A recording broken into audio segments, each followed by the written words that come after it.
Hello guys, welcome back to my channel. আশা করি সবাই খুব ভালো আছে, আমিও খুব ভালো আছি। তো আমার হাউস কুকিং চ্যানেলে সবাইকে ওয়েলকাম জানাই। তো সবাইকে জানাই শুভ সকাল। তো দেখো, সকালবেলায় দুপুরে রান্না শুরু করে দিয়েছি। এদিকে চিকেন রান্না করবো বলে প্রথমে কড়াইতে গোটা গরম মশলা, তেজপাতা, শুকনো লঙ্কা ফোড়ন দিয়ে দিয়েছি। তারপর পেঁয়াজ কুচিগুলো দিয়ে সামান্য পরিমাণ লবণ দিয়ে ভেজে নিচ্ছি। বেশ লাল লাল করে হয়ে আসার পর কাঁচা লঙ্কা কুচি আর যে আদা রসুন পেস্টটা বানিয়ে রেখেছিলাম সেটা দিয়ে দিলাম। তো মশলাটার সাথে ভালোভাবে পেঁয়াজগুলো কষিয়ে নিচ্ছি।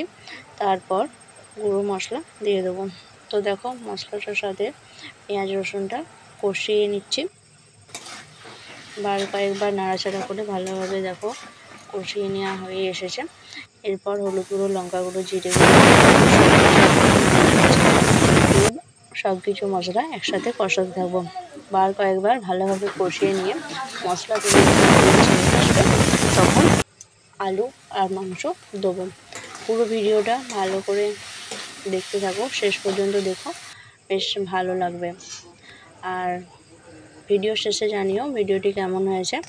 আর এদিকে দেখো, মাটনটা নুন তেল মাখিয়ে রেখে দিচ্ছি। মশলা এখন দিচ্ছি না, একটু অন্যরকমভাবে করার চেষ্টা করছি।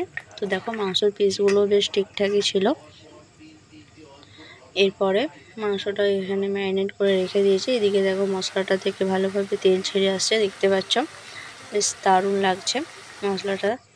এরপরে আর কয়েকবার মশলাটা ভালোভাবে কষিয়ে নেবো। নেওয়ার পর দেখো, বারবার ধরে জল দিয়ে দিয়ে হালকা করে কষিয়ে নিচ্ছি।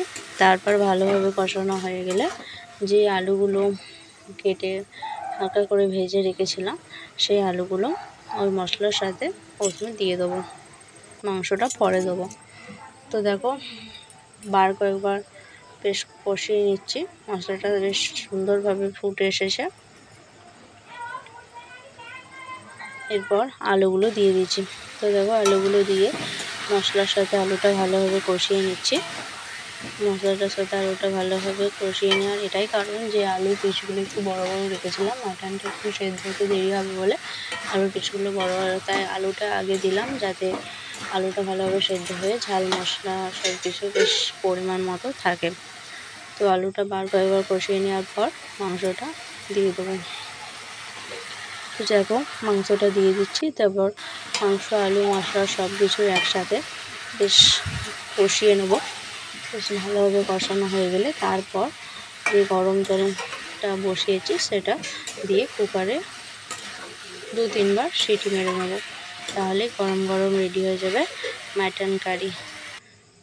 এদিকে দেখো, গরম জলটা দিয়ে দিয়েছি, একটু ফুটিয়ে নিচ্ছি যাতে কুকারে তেলটা না ফুটে লেগে যায়।